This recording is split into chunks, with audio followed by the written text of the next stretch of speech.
sudah masuk di live pada malam hari ini. Kita tunggu ya teman-teman sampai jam 8. Dan sudah ada yang bergabung. Siapa nih? Ada Pak Mardi. Selamat malam Pak Mardi. Wah, terima kasih sudah bergabung. Lalu ada saya, Mas Hendy. Ya, terima kasih. Isaac juga terima kasih buat semangatnya. Terus ada Nino, ya terima kasih juga. Terus siapa lagi nih? Kita tunggu ya. Kalau ada teman-teman dari Kalimantan Selatan juga terima kasih ya yang sudah bergabung pada malam hari ini. Oke, kita tunggu sebentar lagi ya. Oke.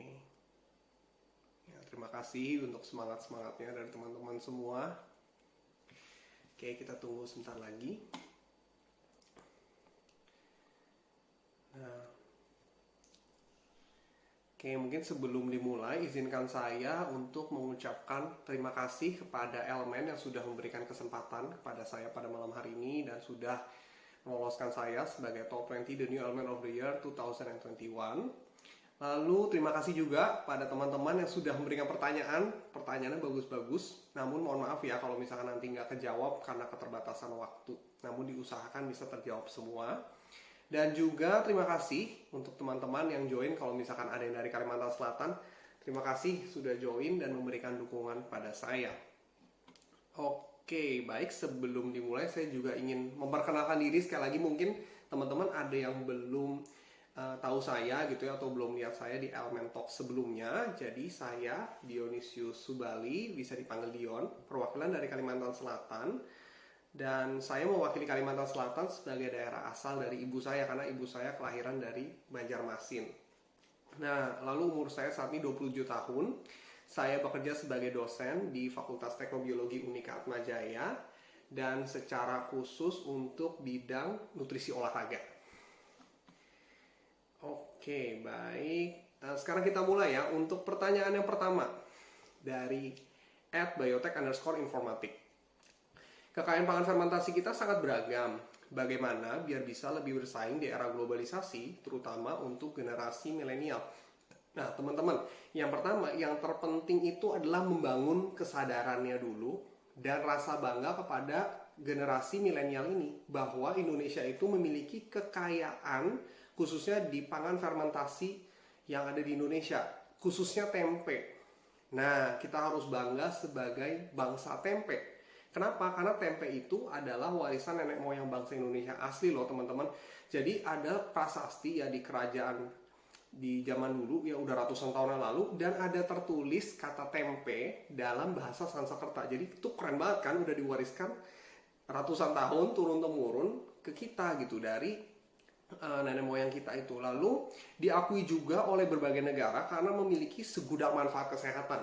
Nah, yang belakangan yang saya teliti dan saya ketahui, yang pertama, tempe itu ada loh sebagai anti diare, jadi bisa untuk menyelamatkan anak-anak di Indonesia yang terkena diare karena tingkat kematiannya masih cukup tinggi. Kemudian anti penuaan kulit dan juga anti Alzheimer. Nah, ini yang belakangan sedang saya teliti dan juga ada yang sudah saya teliti juga. Dan masih ada fungsi-fungsi lain ya di bidang kesehatan dari tempe ini yang masih terus diteliti.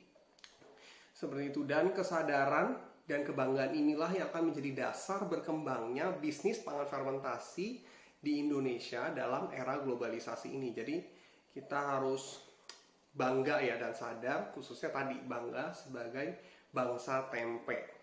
Kemudian pertanyaan berikutnya, apakah ada hubungan pandemi jadi bertambah orang yang insomnia? Banyak riset yang menghubungkan insomnia dengan depresi. Nah, ini benar banget nih teman-teman, kalau kita jadi jarang gerak gara-gara pandemi, itu bisa menyebabkan depresi. Kenapa? Karena kita nggak bisa bersosialisasi, kita sulit untuk berolahraga, dan berujung pada insomnia atau kesulitan tidur. Nah, jadi saya mau ingatkan nih teman-teman, jangan lupa ya untuk tetap berolahraga dan beraktivitas fisik walaupun dalam masa pandemi ini. Karena dengan berolahraga itu udah ada risetnya loh teman-teman, jadi dia tuh bisa menghancurkan senyawa yang bikin stres di otak kita dengan cara berolahraga. Jadi sebenarnya olahraga itu menjadi suatu solusi sebenarnya kalau kita tuh ada masalah. Jadi kalau lagi kerja, take a break, ya kita perlu olahraga dulu agar pikiran lebih tenang. Lalu nanti kalau sudah kembali kerja kita bisa lebih segar lagi dan menemukan solusi dari masalah yang ada di kerjaan kita tersebut. Ya, jadi jangan lupa untuk tetap berolahraga ya teman-teman. Berikutnya ada dari @travelgila. Penduduk dunia akan mencapai hingga kira-kira 8,1 miliar pada tahun 2025, sehingga kebutuhan lahan untuk pangan pasti bertambah. Namun, isu pemanasan global akan muncul juga. Nah, bagaimana kamu menyikapi kebutuhan pangan versus lingkungan ini? Nah, jadi ini benar banget nih teman-teman, ini masalah kita bersama nih. Jadi muka bumi itu lahannya akan semakin sempit karena penduduk itu akan semakin bertambah banyak. Nah, kalau penduduk bertambah banyak, lahannya ini harus makin efisien nih. Ada yang dipakai untuk tempat tinggal penduduk, untuk kebutuhan pangan, dan juga untuk ruang hijau, ya agar lingkungan tetap terjaga. Nah, yang bisa diakalin ini yang lahan untuk kebutuhan pangannya nih, agar bisa lebih efisien. Nah, yang bisa ditawarkan solusinya ada beberapa ya di bidang pertanian dan peternakan. Yang pertama di bidang pertanian tuh hidroponik, teman-teman pasti tahu ya dan pernah ngelakuin. Terus yang kedua vertical gardening, jadi menanam tanaman tapi disusunnya ke atas teman-teman. Kemudian yang ketiga kalau dari bioteknologi sendiri ada yang namanya kultur jaringan. Jadi kultur jaringan ini itu adalah menanam tanaman tapi di laboratorium dulu. Ya, di dalam botol lalu dengan media agar. Nah, nanti nutrisinya dari agarnya itu. Nah, bibit tanamannya ini awal mulai ditanam di situ dulu sampai sudah cukup dewasa atau setengah dewasa. Nanti kalau sudah mau mendekati panen ya atau sudah cukup besar baru dipindahkan ke lahan. Nah, ini makanya kenapa jadi lebih hemat lahan, soalnya cuma tanaman yang sudah siap untuk dewasa dan mau dipanen gitu yang cukup besar baru dipindahkan ke lahan yang ada tanahnya. Kemudian beberapa perusahaan juga ada loh yang sudah menerapkan kultur jaringan ini. Ada beberapa perusahaan anggrek, lalu juga pisang dan beberapa tanaman budidaya lain ya untuk efisiensi lahan tadi. Kemudian untuk peternakan, nah peternakan ini kita perlu tahu dulu nih kalau peternakan hewan ternak saat ini itu menggunakan lahan yang cukup luas, lalu menyumbangkan gas rumah kaca, yaitu gas metanat ya dari kotoran hewannya sebagai yang merusak lingkungan, lalu kebutuhan airnya juga tinggi banget untuk merawat si hewan ternak ini. Nah, ada yang namanya budidaya serangga nih, teman-teman. Jadi kalau teman-teman ada yang pernah dengar ya, di luar negeri itu serangga ada yang udah jadi kuliner ya, jadi itu sangat berpotensi untuk menggantikan si hewan ternak ini. Kenapa? Karena si serangga ini memiliki kandungan protein yang nggak kalah tinggi dengan daging, bahkan ada vitamin, mineral, dan juga antioksidan. Terus dia itu lahan untuk tempat dibudidaya lebih kecil dibandingkan hewan ternak, dan yang terpenting dia sedikit sekali menyumbangkan gas rumah kaca jika dibandingkan dengan hewan ternak pada umumnya. Lalu kebutuhan airnya juga lebih sedikit teman-teman. Jadi semoga ya nanti mungkin kedepannya kita bisa tuh mengkonsumsi makanan yang ternyata komposisinya itu dari serangga gitu. Kemudian ada lagi yang terakhir, nah tadi tuh yang Mas Yesaya mention ya, meat grown on lab. Jadi di Singapura itu ada yang menjual burger tapi dagingnya itu ditumbuhkan di laboratorium, jadi tidak memotong sapi teman-teman. Nah gimana caranya gitu ya, jadi sel dari otot sapi itu diambil gitu ya, terus ditumbuhkan di laboratorium sampai akhirnya tumbuh selnya itu selapis demi selapis menjadi jaringan dan lama-kelamaan menjadi daging sapi gitu ya. Dan udah ada orang yang nyoba juga dan mungkin kedepannya kita akan mencobanya juga ya demi penghematan lahan ini gitu. Jadi mungkin memang rasanya yang agak berbeda. Teman-teman bisa cek di YouTube ya, meat grown on lab.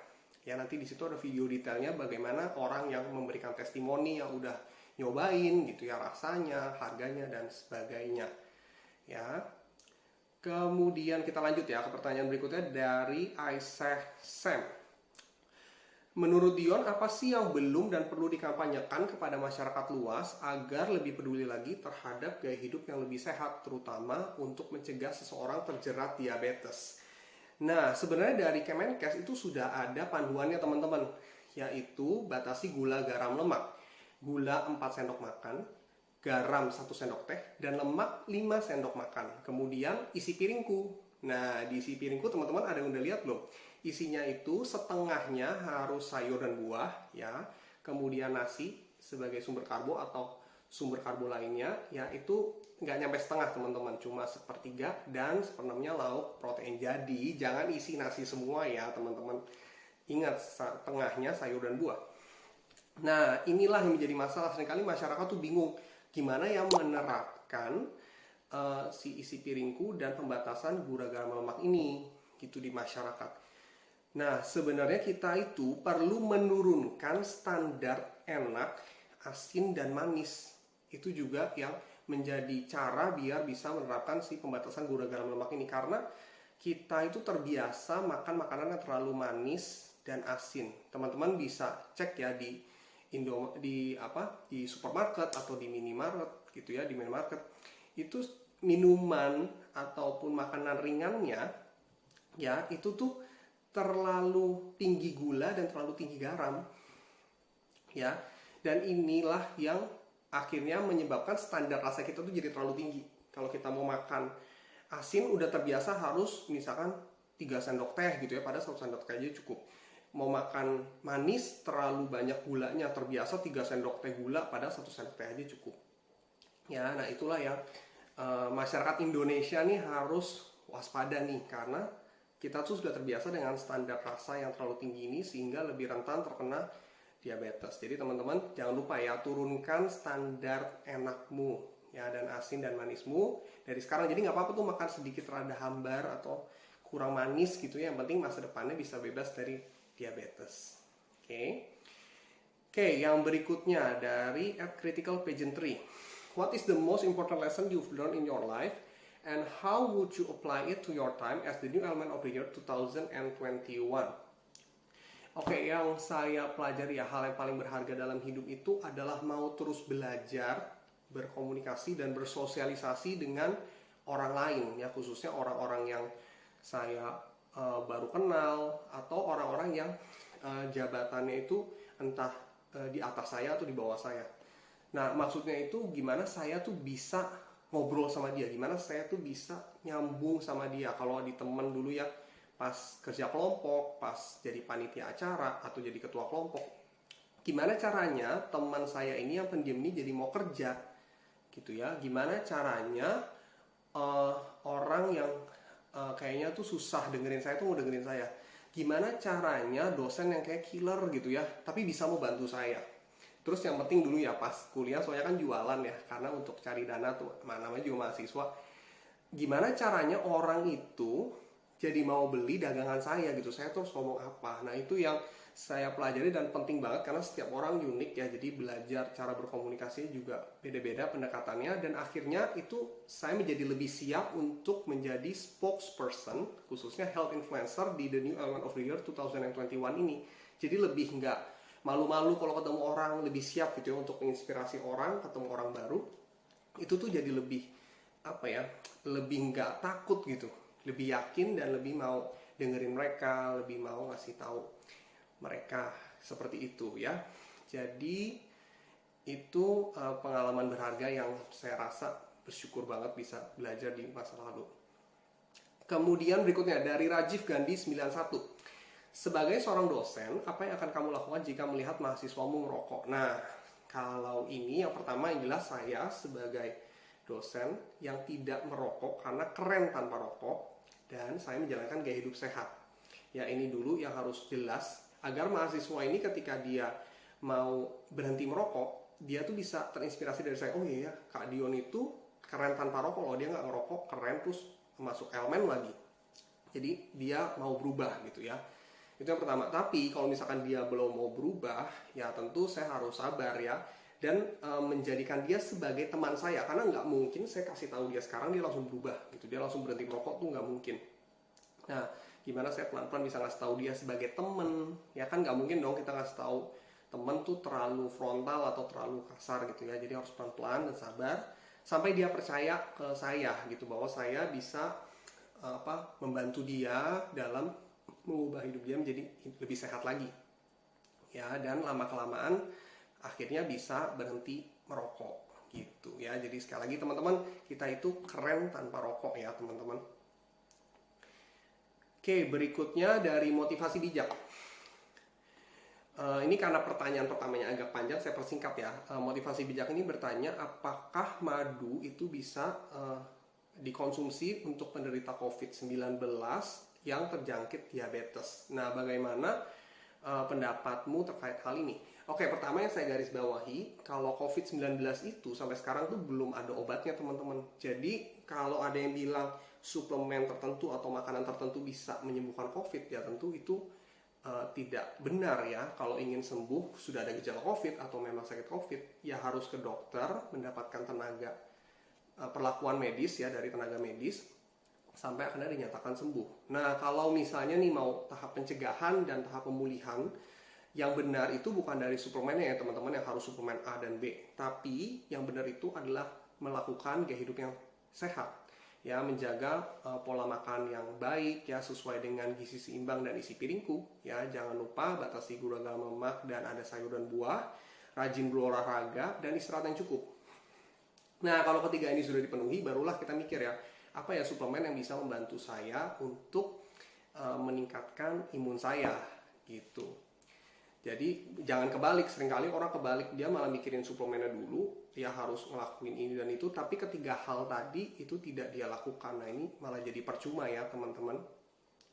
Lalu kalau misalkan orang diabetes ingin mengkonsumsi madu, saya sih sarankan tidak mengkonsumsi madu ya bagi penderita diabetes. Namun jika masih mau gitu ya mengkonsumsi madu, teman-teman bisa mengkonsumsi madu yang rendah kalori atau rendah gula ya, yang rendah kalori atau bebas gula ya maksud saya. Nah, itu yang bisa dilakukan agar nggak ngerasa berdosa tuh kalau makan manis yang berlebihan dari si madu ini gitu.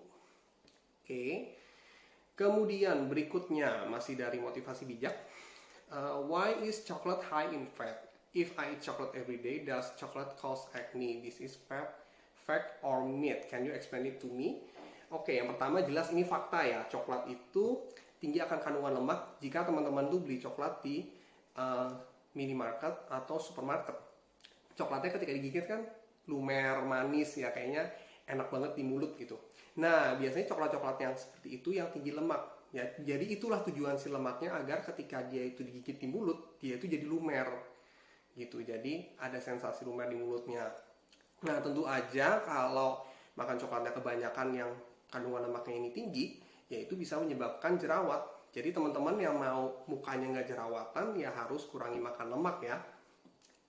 Dan kalau teman-teman masih mau makan coklat nih, gimana dong Kak? Nah, teman-teman bisa cari coklat yang lebih sehat, yang kandungan kakaonya itu lebih banyak. Jadi ada tuh yang kandungan kakaonya 50%, 60%, bahkan ada yang 90%. Ya, kita sebutnya dark coklat. Cuma memang rasanya ya tidak seenak coklat biasanya yang ada tinggi lemaknya, dan rasanya juga lebih pahit. Tapi itu lebih sehat loh teman-teman, soalnya tinggi kandungan antioksidannya gitu ya. Kemudian berikutnya masih dari motivasi bijak. Are you agree or disagree if anyone says red rice is better than white rice? Give me your reason. Jelas ya. Nasi putih itu tidak lebih sehat dibandingkan nasi merah. Ya, nasi merah itu yang lebih sehat. Kenapa? Karena ada serat di selubung berasnya. Ya, makanya kalau teman-teman perhatiin tuh nasi merah tuh suka ada item-itemnya gitu ya di selubung berasnya, dan warnanya yang merah. Artinya itu ada antioksidannya, makanya dia lebih sehat dibandingkan si nasi putih. Nah, sebenarnya nasi putih itu juga ada seratnya ya dari si selubung padinya itu, cuma karena alat penggilingan yang ada di mesin penggiling beras itu terlalu membabat habis selubung seratnya ini, makanya si beras itu menjadi terlalu putih ya, seratnya itu jadi nggak ada. Nah, kalau teman-teman tahu yang namanya bekatul, nah bekatul itulah sebenarnya seratnya si beras putih ini yang terkupas gitu. Justru bekatul itu yang dijual di toko-toko suplemen untuk kesehatan, karena memang sehat banget ya, kaya akan antioksidan dan membantu untuk mencegah berbagai macam penyakit. Begitu ya teman-teman. Jadi sebenarnya bukan salahnya si nasi sih. Dan kalau memang cuma ada nasi putih di rumah, ya sekali lagi bukan salahnya nasi ya, nasinya nggak jahat. Jadi ya nggak apa-apa makan aja nasinya, tapi harus ada sayur jangan lupa ya, dan juga ada buahnya untuk sumber serat, dan sumber lauknya ya jangan karbohidrat juga gitu ya. Jadi sekali lagi nasinya nggak jahat ya teman-teman, seringkali porsinya yang salah dan kombinasi nutrisinya yang keliru gitu ya, yang terlalu banyak karbohidratnya. Oke, berikutnya pertanyaan dari @Stefanus Pranotohalis. How to enjoy your life while maintaining healthy lifestyle? Nah, dari saya ada 3 nih teman-teman, 3 tips ya dari saya agar teman-teman tuh bisa menjalankan gaya hidup sehat.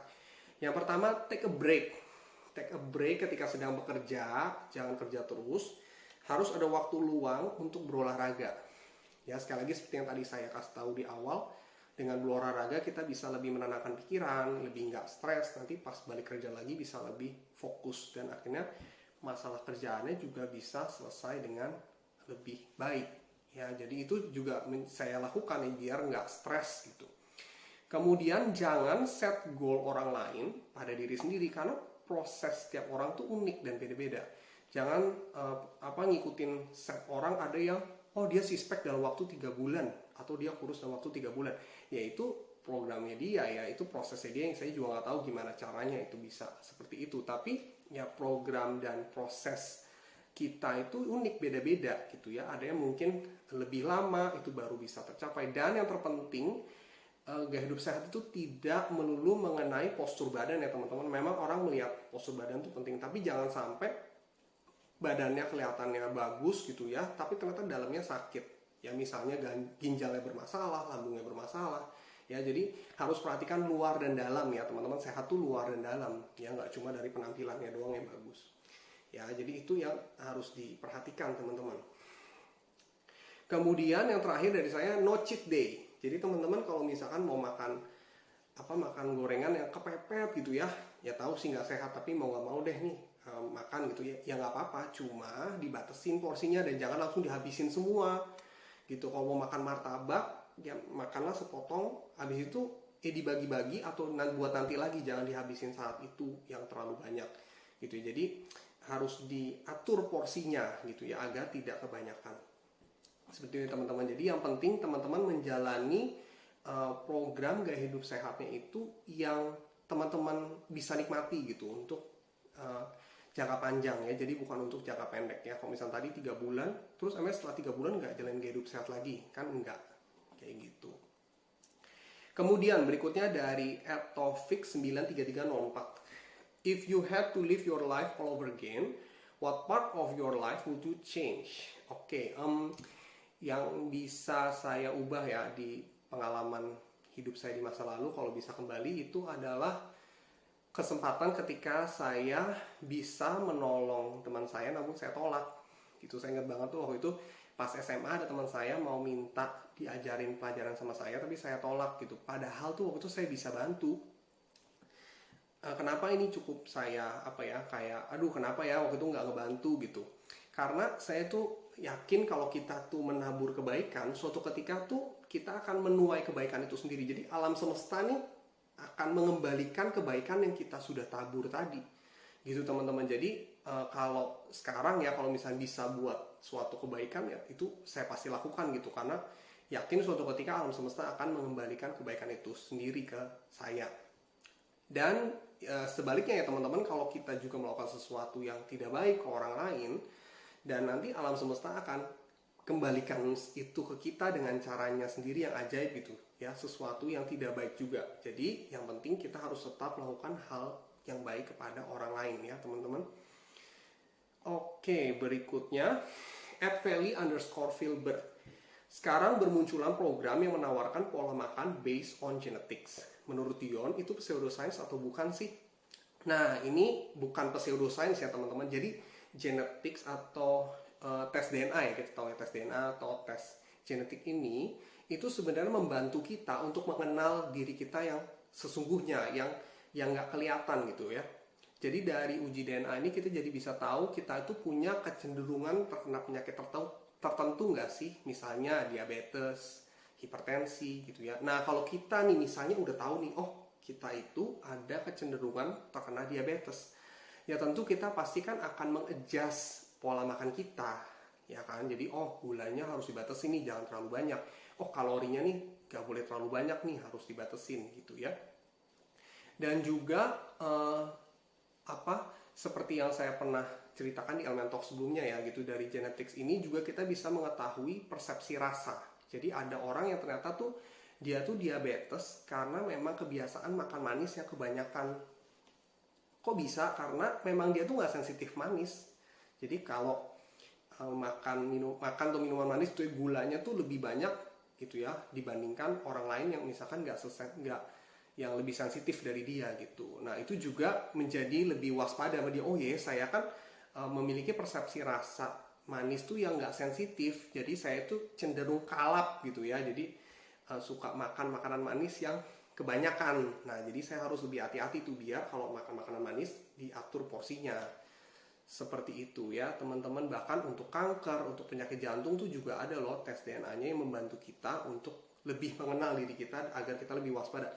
Cuma memang harganya cukup mahal, jadi nggak semua lapisan masyarakat mau dan bisa untuk melakukan tes DNA ini. Tapi tes DNA ini bukan segalanya teman-teman. Jadi ya bukan berarti pasti sakit gitu. Kita pun bisa mencegahnya agar tidak sakit dengan menjalankan gaya hidup yang sehat dan seimbang. Oke, pertanyaan berikutnya dari Felicia Purnomo. Apakah wanita aman jika mengkonsumsi susu protein? Nah, 1000% aman ya, jadi nggak usah takut minum susu protein untuk wanita. Kenapa? Karena itu sebenarnya sama aja kayak makanan tinggi protein lain ya. Susu protein itu hanya pangan tinggi protein ya, yang sama dengan makanan lain yang juga tinggi protein. Misalnya nih, Elemen Platinum itu kan 25 gram per servingnya, itu setara dengan kurang lebih 200 gram dada ayam. Jadi kalian bisa milih tuh mau yang minum susu protein atau dada ayam gitu. Cuma kan bedanya kalau dada ayam ya harus dimasak dulu, harus dibeli dulu dan sebagainya. Tapi susu protein lebih praktis gitu. Cuma hakikatnya sama gitu ya, sumber protein aja yang lebih tinggi. Itu lalu susu protein ya contohnya Elmen gitu kan sudah beredar bebas di masyarakat dan sudah disetujui oleh BPOM gitu. Nah ini yang menyebabkan si susu protein ini pasti aman untuk dikonsumsi kalangan masyarakat bebas gitu ya, untuk wanita maupun untuk pria. Nah justru yang harus hati-hati itu kalau misalnya susu proteinnya itu belum jelas izin dari BPOM-nya dan belum dijual secara bebas di masyarakat gitu. Jadi hati-hati ya dalam memilih susu protein kalian, baik pria maupun wanita. Kemudian dari Felixia_SPM. Nah ini mengenai rokok lagi nih teman-teman. Jadi merokok itu kan gak sehat, tapi pabrik rokok masih diizinkan beroperasi. Apakah sebaiknya ditutup aja? Lalu bagaimana dengan nasib pekerjanya? Nah ini sehubung dengan rokok dari Elemen sendiri sebelumnya sudah ada pemberian materi ya dari Komnas PT. Nah teman-teman tuh bisa follow tuh di Instagramnya Komnas PT. Nah nanti ada logonya, keren tanpa rokok. Nah, saya masih setuju sih dengan campaign dari Komnas PT ini untuk menghilangkan asap rokok, untuk menjadikan Indonesia yang bebas asap rokok. Ya, jadi saya setuju untuk menutup pabrik rokok ini. Karena kenapa nih setuju untuk ditutup ya? Karena si Komnas PT itu sudah memaparkan datanya bahwa kerugian yang diberikan kepada negara akibat rokok itu udah triliunan, teman-teman. Jadi nggak sebanding sama berapa pajak yang dibayar si rokok pada negara gitu ya. Dan ini baru ketahuan jangka panjang gitu, bukan jangka pendek. Nah itu yang menjadi alasan utamanya. Terus bagaimana dengan nasib pekerjanya? Nah nasib pekerja ini sebenarnya masih bisa kok untuk di training lebih lanjut untuk skill hidup yang lain. Misalnya untuk talenta misalkan untuk memasak gitu ya. Misalnya untuk kemampuan menari, seni gitu ya, kerajinan tangan ataupun kemampuan lainnya gitu, agar dia masih tetap bisa bekerja yang mendapatkan penghasilan namun tidak lagi sebagai karyawan rokok. Karena kan karyawan di pabrik rokok itu juga gak sehat ya untuk kesehatan mereka sendiri gitu ya. Jadi dan sekali lagi ya kita itu akan keren gitu ya, tetap keren tanpa rokok gitu. Kemudian masih dari Felixia_SPM. Bagaimana definisi dan kriteria orang yang luar biasa menurut Dion? Kalau menurut saya orang yang luar biasa itu adalah orang yang bisa tetap rendah hati walaupun sudah diberikan jabatan yang tinggi dan juga berkelimpahan rezeki. Ya, itu yang tetap rendah hati. Dan juga yang berikutnya adalah orang yang bisa memberi di balik keterbatasan dia, keterbatasan fisik, keterbatasan uang, waktu, dan tenaga. Dan dia bisa tetap terus berkarya gitu ya. Nah, salah satu contoh yang saya kagumi baru-baru ini itu Oki Alparesi ya, Mister Supranasional dari Indonesia yang mewakili tahun ini ya di dunia. Dan saya baru tahu ternyata Oki itu memiliki keterbatasan buta warna dan skoliosis. Tapi Oki ini mau tetap jadi dosen dan bahkan bisa jadi Elemen of the Year tahun lalu ya, winner Elemen tahun lalu. Kemudian menginspirasi teman-teman buta warna lain untuk tetap semangat berkarya dan bahkan mewakili Indonesia tahun ini di ajang Mister Supranasional.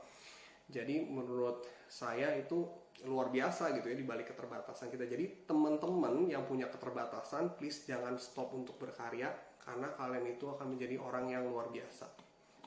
Oke. Berikutnya pertanyaan dari @Yusuf Gunawan. Apa itu definisi otot basah secara ilmiah dan bagaimana cara mencegahnya agar tidak terjadi otot basah? Sebenarnya ini juga istilah yang dibuat oleh masyarakat ya. Otot basah itu sebenarnya adalah kelebihan lemak di bawah kulit, teman-teman. Ya, jadi karena lemaknya ini terlalu banyak di bawah kulit, jadi ototnya nggak kelihatan dan pas dipegang tuh malah jadi nggak kenceng gitu loh, agak lembek ya. Dan ini bukan air ya, ini lemak yang berlebihan di tubuh kita di bawah kulit khususnya. Dan gimana biar bisa mencegahnya kelebihan lemak tersebut ya, tentu dengan defisit kalori dan rajin olahraga ya teman-teman. Oke, berikutnya dari gap_JC10. Kenapa ada orang yang sudah makan banyak tetapi tidak gemuk-gemuk dan sebaliknya? Nah, ini seringkali masyarakat nih keliru nih persepsi makan banyak dan sedikit. Jadi misalkan makan banyak itu, misalkan dia makan siang gitu ya, dia makan banyak banget ya, dimakan siang ini doang, tapi sepanjang hari sisanya tuh nggak makan lagi. Nah, ini itu tidak bisa digunakan ya program seperti ini tuh untuk menaikkan berat badan, karena yang benar itu adalah menghitung kalori total harian dia tuh berapa gitu ya, apakah surplus kalori atau tidak untuk dia menaikkan berat badan dia. Dan sebaliknya, kalau misalnya dia mau turunin berat badan tapi dia nyemil, kebanyakan makannya cuma dikit tapi makannya 5 kali, terus sekali makan tuh 500 kalori, ya justru itu malah nggak defisit kalori kan, malah surplus, malah bisa tambah gemuk ya. Jadi itu yang harus diperhatikan tuh, kalori total harian dia itu, kalian itu bagaimana ya, yang ada di masyarakat bagaimana. Jadi kalau mau gemuk ya harus surplus kalori, kalau mau kurus ya harus defisit kalori gitu teman-teman. Nah, berikutnya ada lagi dari Faustina Audrey. Bagaimana pendapat kakak tentang prospek kerja di dunia sains sekarang? Sebenarnya prospeknya bagus ya, baik. Kalian bisa sukses di bidang sains. Hanya saja di Indonesia saat ini orang itu sudah mengkotak-kotakan definisi sukses. Oh, sukses itu harus yang gajinya sekian juta setiap bulan, harus bisa beli mobil, bisa beli rumah, harus bisa jadi dokter, harus bisa kerja di perusahaan tertentu, jadi manajer dan sebagainya. Dan kayaknya di bidang sains pendidikan tuh kayak gak ada masa depan gitu. Saya mengalaminya ya, karena saya sebagai dosen dulu pas pertama memutuskan ingin jadi dosen tuh kayak dihakimi gitu, kayak dosen gajinya berapa gitu ya, terus masa depannya jadi apa gitu. Nah, itu sih yang terjadi saat ini ya, dan saya sangat bersyukur sekali ya, terutama di Elemen, karena buktinya saya sebagai dosen dihargai di sini dan bahkan diizinkan masuk menjadi top 20 the new Elemen of the Year 2021 gitu. Jadi saya sebagai buktinya bahwa teman-teman yang masih mau berkarya dan memang ada tekad gitu untuk berkarya di bidang sains dan pendidikan, please, kalian itu pasti bisa menjadi orang hebat yang mengubah Indonesia, karena Indonesia tuh hanya bisa diubah lewat pendidikan teman-teman ya. Jadi jangan patah semangat bagi teman-teman yang memang ingin menggeluti di bidang sains, terus belajar dan menjadi yang terbaik ya. Oke, berikutnya dari Erlistia Utami Karmawan. Saya pernah mendengar istilah ektomorf, mesomorf, dan endomorf. Nah, apakah ini ada perbedaan genetik dan kebutuhan nutrisinya? Nah, teman-teman, ini juga 3 istilah yang menjadi pseudosains, teman-teman. Jadi, ektomorf, mesomorf, dan endomorf ini itu seringkali melabel-labelkan pribadi tiap orang. Jadi kalau misalnya nih, saya dulu pernah ya, saya merasa saya ektomorf, berarti saya itu kurus terus, gak bisa gemuk-gemuk, ya susah untuk gemuk, susah untuk bikin otot. Tapi ternyata itu tidak berlangsung gitu ya, karena saya mencoba untuk surplus kalori, olahraga, dan buktinya saya bisa naik 15 kilo. Berarti saya bukan ektomorf dong. Lalu saya endomorf juga pernah, saya kegemukan juga pernah waktu itu.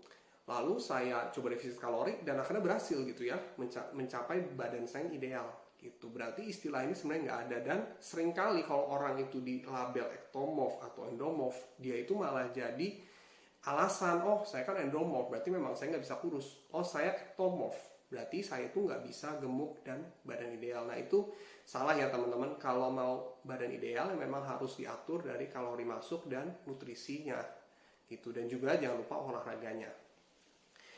Oke, wah sebenarnya tidak terasa teman-teman udah habis waktunya. Terima kasih untuk pertanyaannya, dan sekarang saya ingin mengumumkan penanya terbaik ya. Dan penanya terbaik adalah @biotek_informatik. Selamat ya. Jangan lupa langsung cek DM-nya, karena akan langsung di DM dari akun resmi Elemen untuk mendapatkan voucher belanja dari Nutrimart sebesar Rp100.000. Oke, sekali lagi selamat untuk kebersamaannya pada malam hari ini. Ya, terima kasih yang sudah join ya. Dan jangan lupa besok masih ada lagi ya Elemen Talks Up Close and Personal jam 8 malam. Oke, Elemen, trust me, it works.